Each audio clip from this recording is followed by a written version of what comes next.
damos la más cordial bienvenida a su programa médico Avances en Salud, iniciando una nueva edición, por supuesto, a hablar con respecto a la diabetes y sus consecuencias. Sabemos que existen varias, pero sin duda alguna el invitado del día de hoy le especificará de cada una de ellas exámenes, monitoreo y todo lo relacionado, la importancia de hacer medicina preventiva. Como siempre, es muy importante y es nuestro objetivo, así como también lo es el del doctor Omar Videa, médico internista con una especialidad en enfermedades metabólicas. Bienvenido, doctor, gracias por estar con nosotros. Él también labora en el Hospital Escuela, es director de clínicas CAMI y también labora en su clínica privada en Dime, justamente en esta institución o en esta organización que les habíamos comentado. Actualmente también es el locutor de HRN y comparte todos los sábados con ustedes interesantes temas. Muy buenas noches, doctora. Es un gusto estar ante su teleaudiencia, que de este muy gustado programa, hablar de temas en los cuales involucra una cantidad de pacientes interesantes en relación a la diabetes. Y basado en lo que son las estadísticas mundiales, en este tema tenemos que iniciar diciendo de que en nuestro país aproximadamente 1 de cada 10 personas ya conviven con la diabetes, una condición, una enfermedad crónica que por tal razón de la cronicidad viene implícito complicaciones que le pueden poner en riesgo la vida de manera inmediata o de manera tardía con complicaciones que pueden limitar su condición física. Nosotros en nuestro país y en Latinoamérica nos involucra un porcentaje alto, solo superado por países como México, que andan con una prevalencia, o sea, el número de casos nuevos y viejos, de un 11%, pero que a través de estrategias en la detección temprana y por sobre todo en la prevención se han logrado reducir esos porcentajes. Estando en una institución pública como es el Hospital Escuela Universitario y teniendo la posibilidad de conducir la clínica de atención integral, una clínica en diabetes que se funda en julio del año anterior y que pues toma las referencias de pacientes que por su descontrol pasan a otro nivel de atención y los servicios se vuelven insuficientes. ¿Por qué? Porque necesitamos llevar este mensaje que hoy trataremos en esta hora de cubrir en función de la prevención, de la detección temprana para evitar llegar a centros asistenciales de tercer nivel donde ya nos toca ver complicaciones y en la mayor parte de los casos terminales.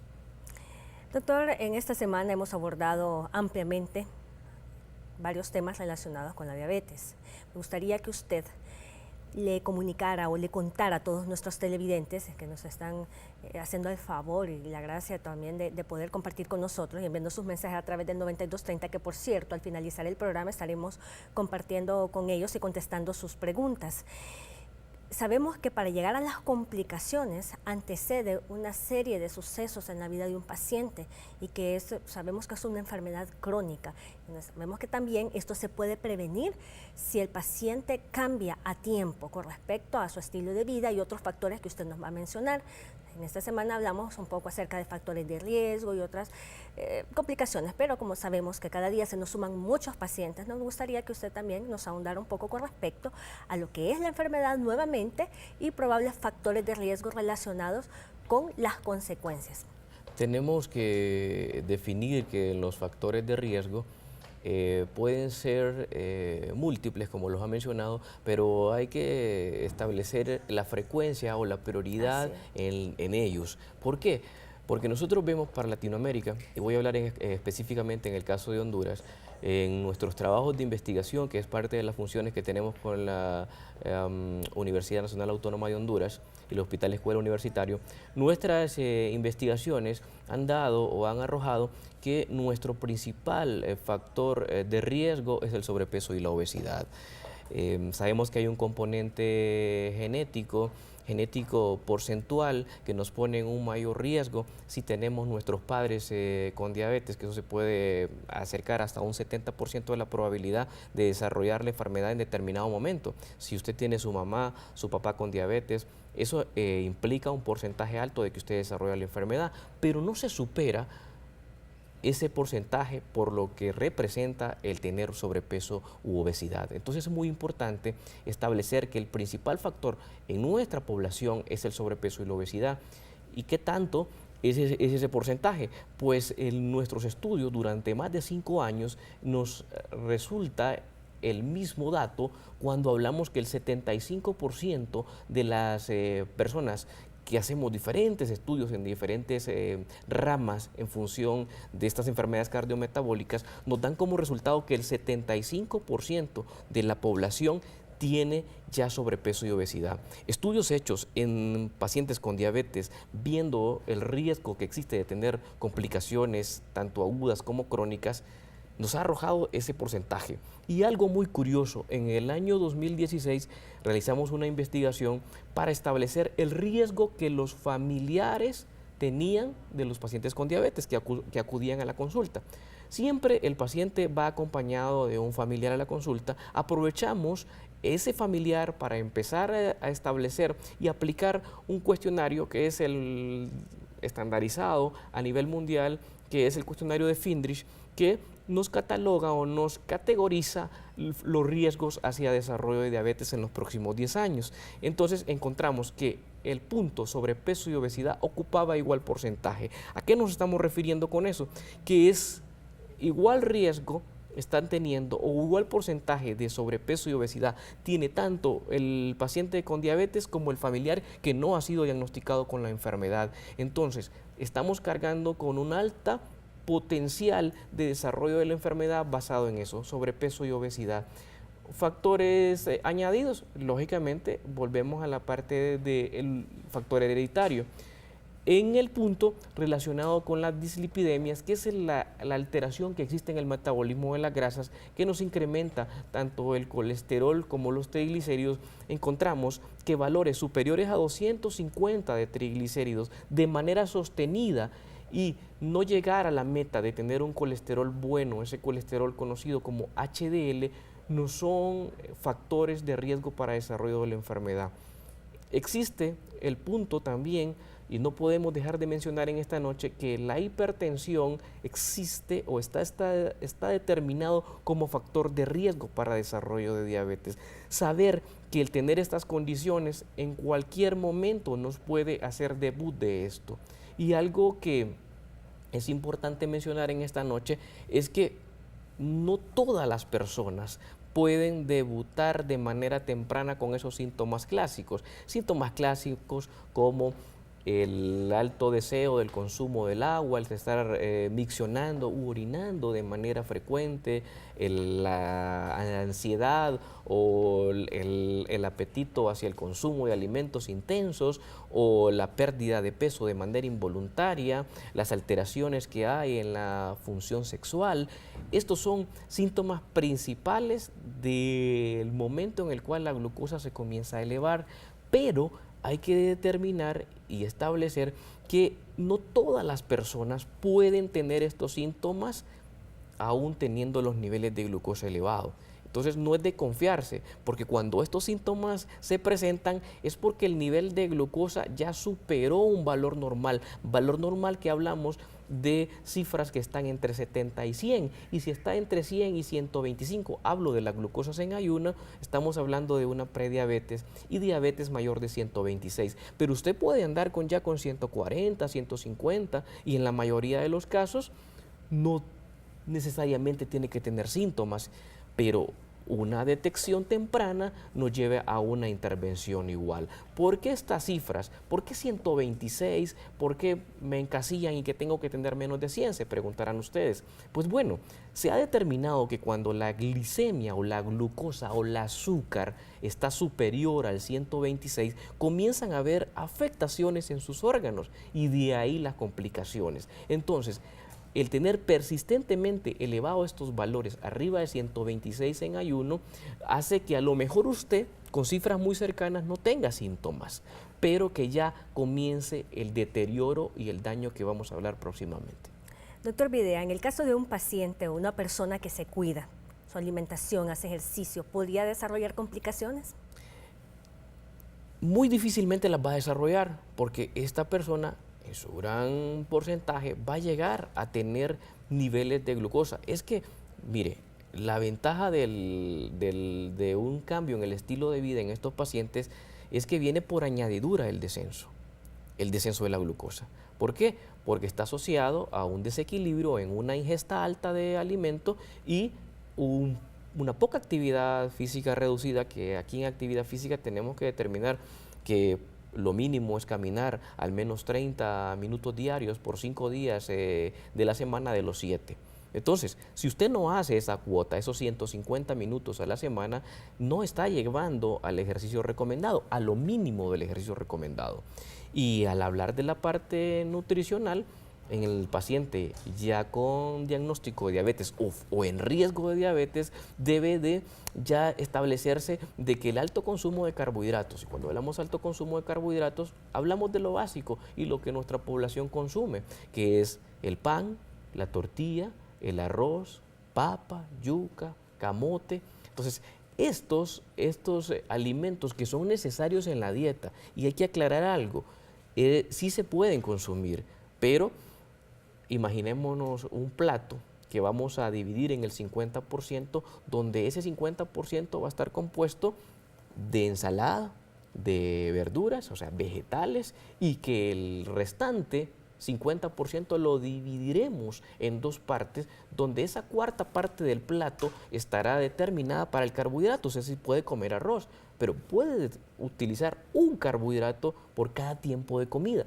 Y el resto va a la proteína, donde usted puede estar el huevo o las diferentes carnes. Nosotros no restringimos en el paciente con diabetes el que no pueda consumirse una tortilla, si es parte de nuestra dieta, pero no puede hacer combinaciones de carbohidratos. Y ese es el punto, porque llegamos a satanizar una dieta, a decir, usted es paciente con diabetes, usted retírese de la mesa o va a comer por aparte. No, no, no. El detalle está de que es enseñar al paciente, y ese es el punto que estos programas favorecen, porque nos ponen en el contexto y una perspectiva de que usted se pueda bien informar sobre algunos aspectos o tabú que puede tener usted al respecto del tema de alimentación. Entonces, el paciente puede mostrar una mejoría significativa con los cambios en el estilo de vida, pero previamente va de la mano los controles y los monitoreos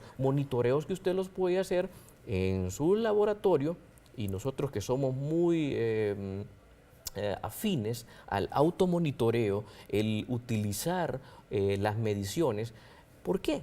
Porque es importante medirse la glicemia con cierta frecuencia y que no nos lleve eso a ansiedad. Las mediciones son oportunas y nos sirven a nosotros porque son los controles, es el seguimiento, porque cuando usted llega con una glucosa de ayuno, definitivamente yo desconozco si usted realmente cenó en la noche anterior, porque usted lo que haya cenado es lo que se va a ver reflejado en la mañana del día siguiente, pero con los automonitoreos, con las mediciones de las glucosas, las glucometrías, entonces eso sí me va a permitir a mí tener un parámetro de esa glucosa de ayuno y los valores que usted debería de tener después del alimento. Entonces, esperamos que en el paciente que usted con diabetes amanezca al momento de tomarse su glucosa en valores que estén contemplados entre 80 y 130. Y 2 horas después de un consumo de alimentos, de un tiempo de comida, que su glucosa sea menor de 180. Esas son las determinaciones que hay de meta, porque usted no va a llegar a tener, valores o vamos a ser exigentes en decir usted tiene que tener valores de 70, porque 70 es el límite inferior de lo normal. No, vamos adelante a hablar de lo que son las complicaciones agudas, porque una complicación aguda es el descenso extremo de la glucosa. ¿Le parece, doctor, si después de esta breve pausa comercial seguimos hablando acerca de las complicaciones? Ya regresamos, pero usted recuerde en casa interactuar.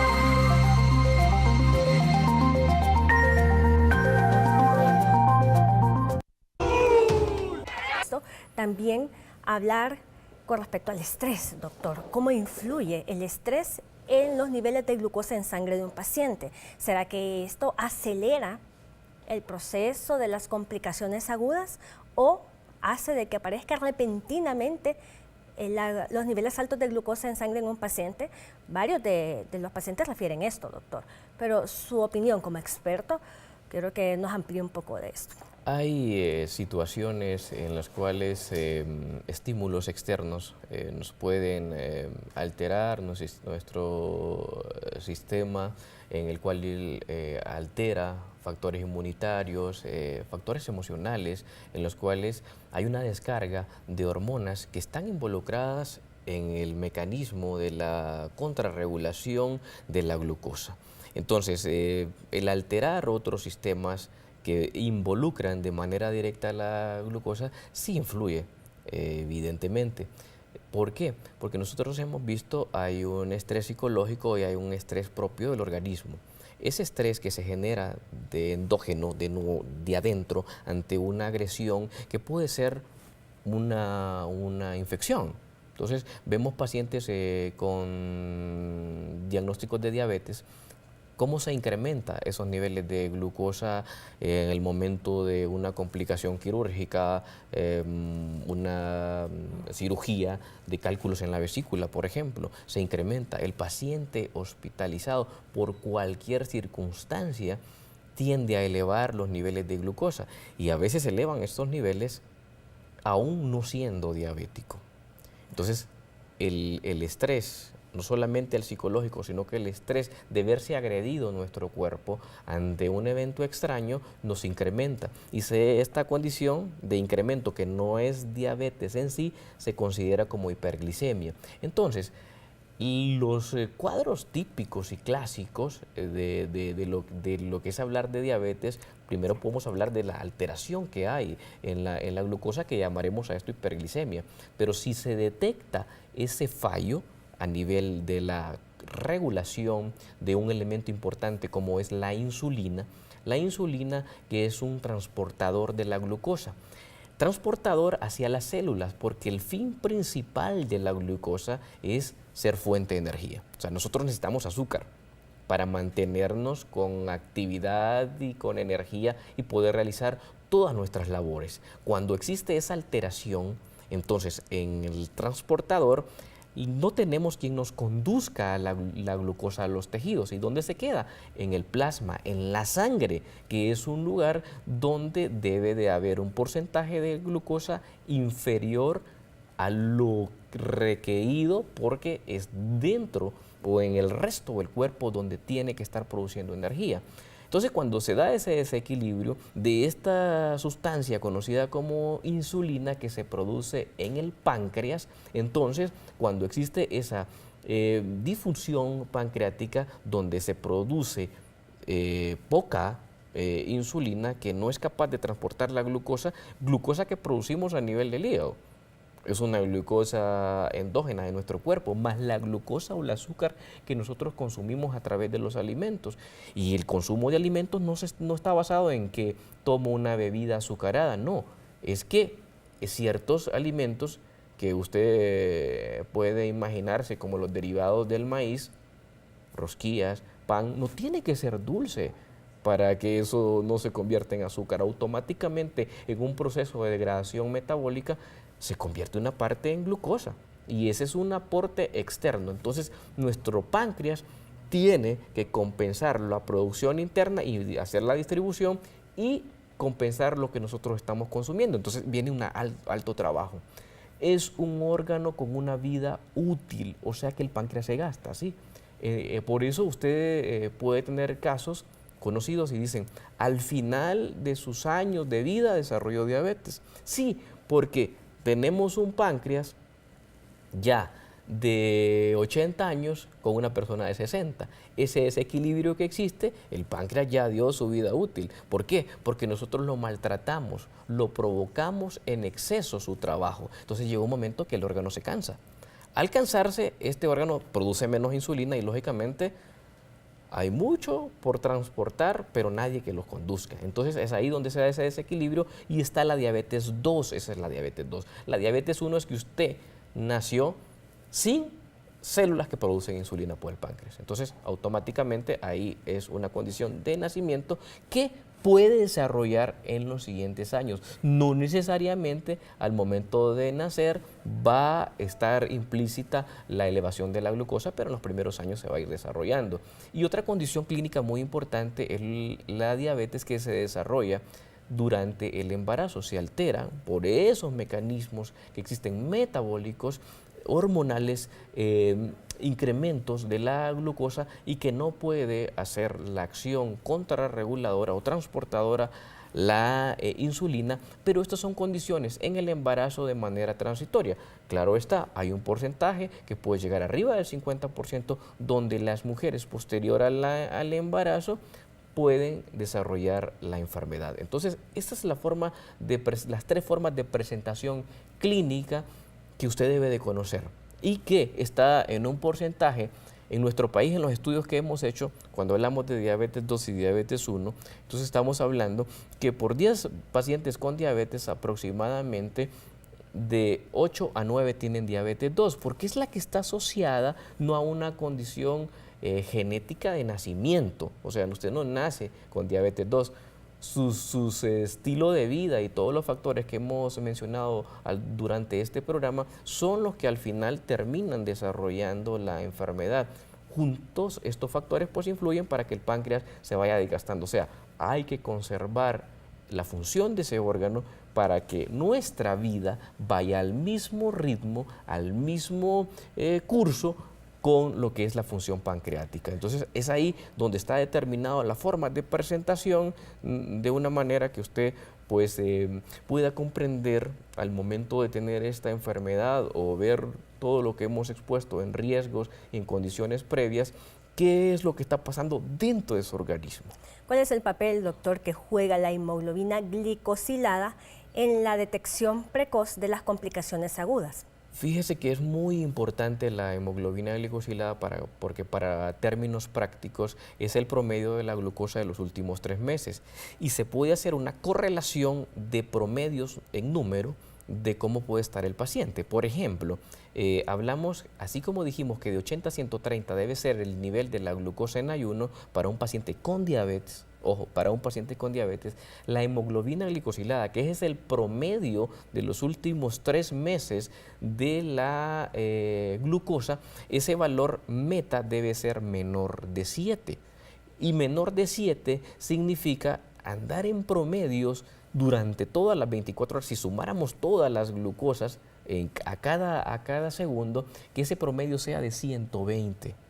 O sea, ese es el promedio tanto en ayuno como después de comer. Claro, es un equilibrio. Usted amanece con 80, come, llega a 140, pero al hacer la sumatoria de esos 3 meses, el tener 7, estamos hablando de 120. Entonces se acerca mucho a cuándo se asocia por el trastorno por hemoglobina glicosilada las alteraciones. Bueno, son valores que superan el 7 u el 8 en personas que tienen alto riesgo de hacer complicaciones agudas como lo que es la hipoglicemia, que ya la vamos a abordar en los próximos minutos. Entonces, la hemoglobina glicosilada nos sirve para eso en función de las complicaciones, pero nos sirve para determinar el tratamiento a emplear en el paciente.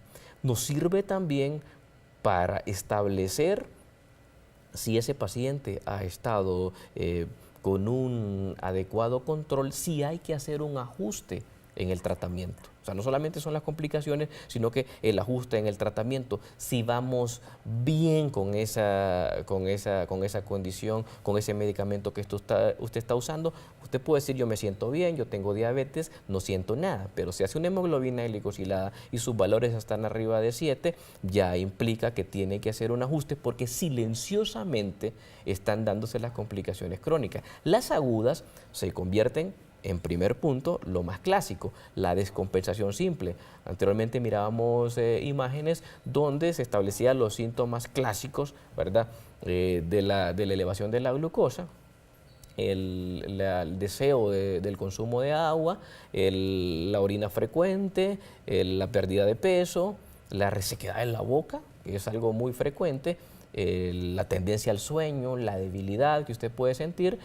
Esos son los síntomas clásicos, pero hay que asociarlos, esos síntomas, con el nivel que puede tener el paciente. Cuando ese nivel ya se supera y asociado a la diabetes 2 mayores de 600, estamos estableciendo la primera complicación aguda que el paciente puede presentar con diabetes 2, que es estado hiperosmolar, que sería una complicación que lo puede llevar a la muerte de manera inmediata.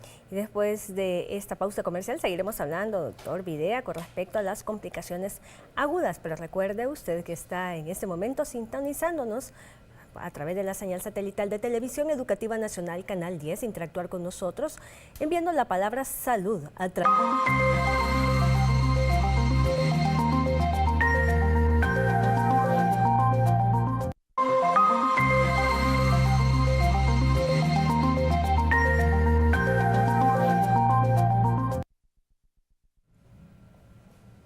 Seguimos en Avances en Salud hablando acerca de las complicaciones de la diabetes. A continuación, el doctor Videa nos va a comentar un poco acerca de las complicaciones agudas, pero antes es necesario que hablemos acerca de la hipoglicemia o bajones de azúcar en sangre. Eso refieren los pacientes de forma popular. Son los términos que se utilizan de forma popular y el doctor nos va a explicar de qué se trata. Es uno de los temores que en el paciente con diabetes presenta. Doctor, con lo que me está dejando no tengo riesgo de que se me baje la glucosa. Entonces, esa parte entra en temor y en ansiedad porque los síntomas que presenta el paciente son muy desagradables. Habrá muchos de los que hoy nos están viendo que han vivido una experiencia de estas donde inicialmente dependerá de los niveles. Cuando hablamos de hipoglicemia es cuando se nos baja el azúcar. ¿Y qué niveles tenemos que tener para que eso se dé? Pues niveles menores de 70, hablamos de lo que es una hipoglicemia leve de 70 a 54. Un valor menor de 54 es una hipoglicemia severa. Entonces, inicialmente el paciente inicia con cambios en la temperatura corporal. Es una piel que se vuelve fría, sudorosa, hay mareos, hay náuseas, pueden existir vómitos, pueden haber alteraciones iniciales de la hipoglicemia. También es la irritabilidad que puede llevar como cambio neurológico a alteración del estado de conciencia que lo puede llevar a un coma, o sea, el paciente no responde y inicia con la alteración en el habla, en la articulación de la palabra. Eso ya nos manda a tener que medir de manera inmediata. Por eso la importancia, no solamente para darse cuenta que usted está en un nivel normal su glucosa, hablo del glucómetro, sino también para conocer si no estoy en riesgo de descensos de la glucosa. ¿Por qué? Porque es el momento ahí de actuar. Usted, una vez determinando que efectivamente lo que está presentando su familiar es un descenso de la glucosa, entonces usted podrá actuar de manera inmediata en casa. ¿Y cómo se puede actuar de manera inmediata en la casa? Pues hay que establecer de que tenemos que determinar cuál es el estado de conciencia, o sea, qué tan consciente está el paciente, porque si ese paciente está en una condición de coma que no le va a obedecer o no tiene la capacidad de deglutir o de tragar, entonces puede usted acarrear una complicación mayor porque puede tener algo que se llama broncoaspiración. Si usted trata de darle algo dulce y el paciente está tan desconectado que ni tragar puede, entonces en vez de ir al estómago, lo que le está dando se le va a ir a los pulmones y va a desarrollar otra complicación, una neumonía por broncoaspiración. Entonces hay que establecer el nivel de conciencia que tiene el paciente. Si él le responde, a lo que usted le está hablando, entonces, y hace algunas pruebas pequeñas de poder dar lo que esté establecido, y dentro de las recomendaciones es utilizar 120 ml de jugo, que puede ser de naranja, ¿verdad? Con eso nosotros estamos incrementando aproximadamente 50 miligramos por decilitro el nivel de glucosa, ¿verdad? Puede utilizar, y dentro de las recomendaciones está un dulce, ¿verdad? Puede también utilizarse galletas que se pueden tener en casa. 2 galletas de tamaño pequeño, usted lo puede administrar porque tiene que ir gradualmente subiendo la glucosa. ¿Por qué? Porque si usted le da una gaseosa y le da medio litro, lo que va a ocurrir es que de manera rápida ese paciente va a estar en 300 y lo llevan al hospital. Y lo curioso es que, ¿y qué fue lo que le pasó? No, que probablemente se bajó la glucosa. No, el alarma también hace no tomar los niveles, ¿verdad? Pero el paciente ya llega consciente, entonces se le toma la glucosa y está con 300 y viene después en los centros de atención primaria, secundaria o terciaria, administran de nuevo insulina. Entonces hay que saber en casa que podemos utilizar porciones o fragmentos pequeños de bebidas dulces que pueden utilizarse para contrarrestar esto. Claro, tenemos que decir en esta noche que también existen dispositivos o tabletas de glucosa que son más prácticas y más sencillas. Si usted tiene la posibilidad, por ejemplo, nosotros a nuestros pacientes que tienen esto o están sometidos a un riesgo mayor, le recomendamos que use tabletas de glucosa, andan aproximadamente 50 gramos, ¿verdad? Tabletas que usted las puede encontrar en México, donde es práctico porque no corre el riesgo usted de que va a tener una subida de manera exagerada, porque usted lo que quiere es contrarrestar ese punto. Entonces, si su glucosa tiene 40 y va a lograr incrementarla a 60, 70 miligramos por decilitro, le va a llegar a 110, entonces la va a normalizar. Pero eso de administrar de manera excesiva bebidas azucaradas no está indicado. Y si el paciente no tiene un adecuado control en la deglución, usted a lo más que puede atreverse a hacer es humedecer sus labios con miel sin que eso lleve a un volumen alto o a un consumo alto que lo lleve a una deglución masiva que lo puede comprometer su condición, que ya per se ya le implica una complicación. Esto es en el caso de un paciente que ya es diabético, doctor. ¿Qué pasa? Un paciente que no se tiene un diagnóstico de que él es diabético, pero que al chequearse y realizarse sus niveles de glucosa en sangre, llama la atención que los niveles de glucosa son bajos y que el paciente tenía uno o algunos de los síntomas de que usted nos mencionó, de hipoglicemia o de niveles de glucosa en sangre bajo. Y el médico manda a hacer la curva de tolerancia a la glucosa y sale de que el paciente tiene una alteración con respecto a la glucosa y le da un diagnóstico de diabetes. ¿Qué pasa en ese caso, doctor? En primer lugar, establecer de que ningún valor que se escape de esos rangos debe de hacernos confiar. O sea, debe de llamarle la atención a usted si en un examen inicial de glucosa está bajo de 70. Algo puede estar pasando. Y existe lo que se llama hipoglicemia reactiva, que es una condición en la cual nosotros por alta carga de carbohidratos, un alto consumo, desencadena una respuesta exagerada del páncreas. ¿Y con qué responde el páncreas? Con insulina. Entonces, un incremento exagerado en la producción de insulina de ese momento o la excreción de insulina en ese momento lo puede llevar a que se consuma toda la glucosa que usted, que usted ha ingerido o consumido. Entonces, lo puede llevar esto a una complicación que se considera como hipoglicemia, o sea, los altos niveles de insulina que puede llevar a corresponder hasta condiciones de tumores como el insulinoma, puede ser una de las causas de hipoglicemia.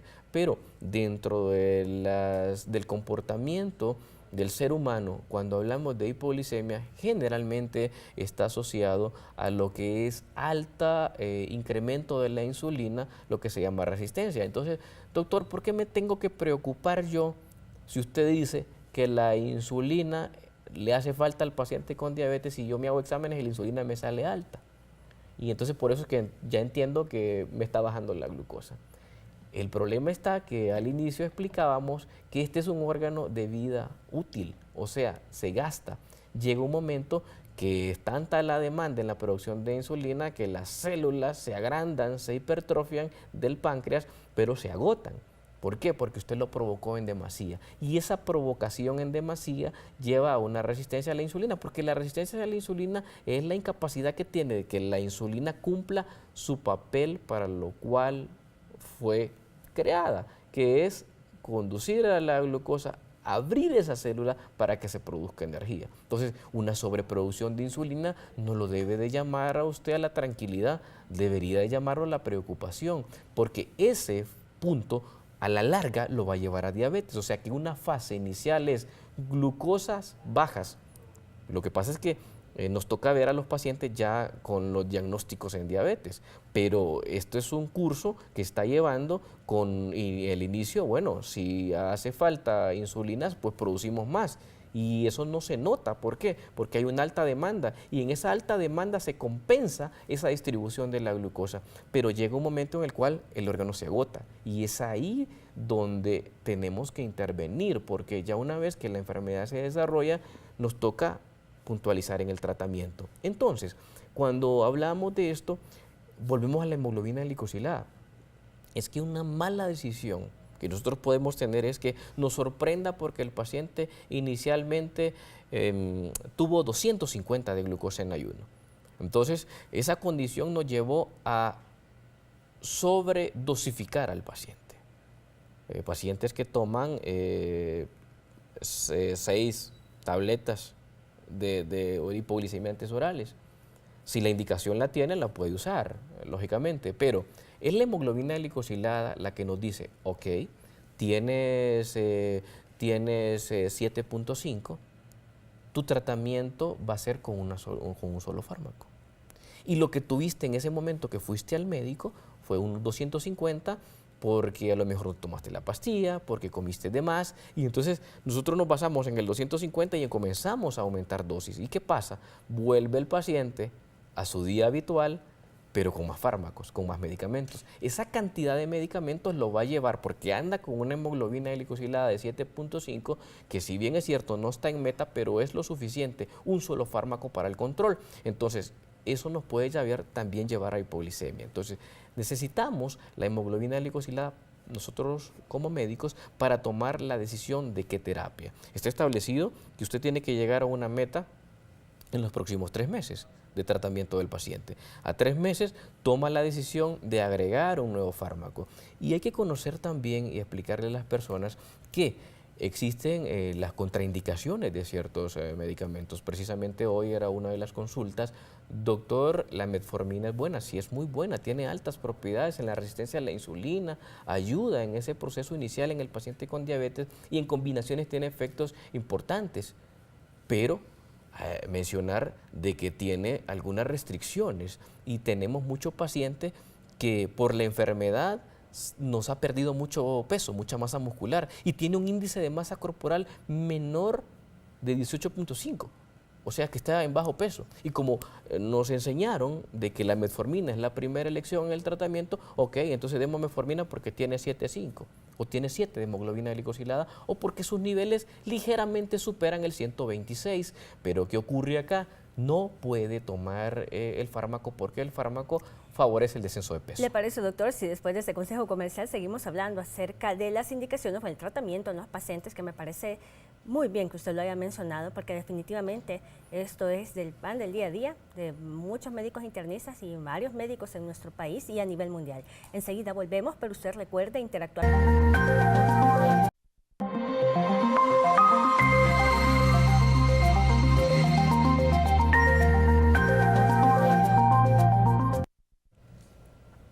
La farmacoterapia es vital en el tratamiento del paciente diabético e incluso en enfermedades relacionadas, como por ejemplo con el síndrome de ovarios poliquísticos y otras. El doctor hablaba algo esencial y sin duda alguna es uno de los motivos de consulta más frecuentes. Doctor, me indicaron este tratamiento, pero estoy muy delgada y realmente no me siento bien, no tolero el tratamiento. En algunos otros pacientes lo combinan con anticonceptivos e igual. Bueno, esto depende del paciente, pero realmente el doctor nos está aclarando de una muy buena manera con respecto a la farmacoterapia, las indicaciones y contraindicaciones, doctor Videa. Existen una diversidad de fármacos, o sea, ahora ha crecido mucho la investigación, la industria, en darnos diferentes familias, en diferentes mecanismos de acción para controlar la glucosa. Entonces, lógicamente, implica esto algunos costos que son considerables para la toma de decisiones, pero lógicamente todo el mundo busca un adecuado control y en ello tenemos el abanico de opciones y va para el paciente que tiene diabetes y que tiene sobrepeso. Hay fármacos que sí contribuyen a esto. Hay descubrimientos y con mucha alegría para nosotros que estamos involucrados en el tema del tratamiento de diabetes, que ahora, hace una semana, tenemos un fármaco que por su mecanismo de acción, cuando usted come, estimula al páncreas a producir insulina. Y es un mecanismo relacionado con el efecto que hace el alimento sobre nuestro cuerpo. O sea, no lo manda a comer, pero sí sabe que hay una forma de contrarrestar algo orgánico que se pierde en la diabetes, se activan estas hormonas y estimulan al páncreas y el páncreas produce insulina. Pero hay algo novedoso de este tema, que es que estos conocidos como agonistas de los GLP-1, que son estas hormonas que estimulan al páncreas cuando usted come, ahora estos dispositivos, y tenemos uno hace una semana que está en el país, usted lo aplica semanalmente. Y eso es lo novedoso. Hemos hablado acá de fármacos que usted consume 3 veces al día o que se inyecta al menos una vez al día, pero aquí le vengo a hablar hoy de un avance interesantísimo a nivel mundial y en Honduras de un fármaco que controla la diabetes con una aplicación semanal. Un apego 100% de tratamiento, porque usted se pone el medicamento y tiene una semana para repetir la dosis. O sea, es algo real lo que estamos hablando, es uno de los medicamentos ya aprobados internacionalmente y que ha venido sobre estudios, y los avances en la enfermedad nos permite tener las armas, pero las armas hay que saberlas emplear. Doctor Videa, lastimosamente se nos ha ido muy rápido este tema, necesitamos una segunda parte, sin duda la tendremos en Avances en Salud. Nos tenemos que ir nuevamente y quédese con nosotros porque regresamos a cerrar con broche de oro este programa, a rifar el glucómetro cortesía de México y por supuesto a hablar de las conclusiones con el doctor Omar Videa. Enseguida volvemos.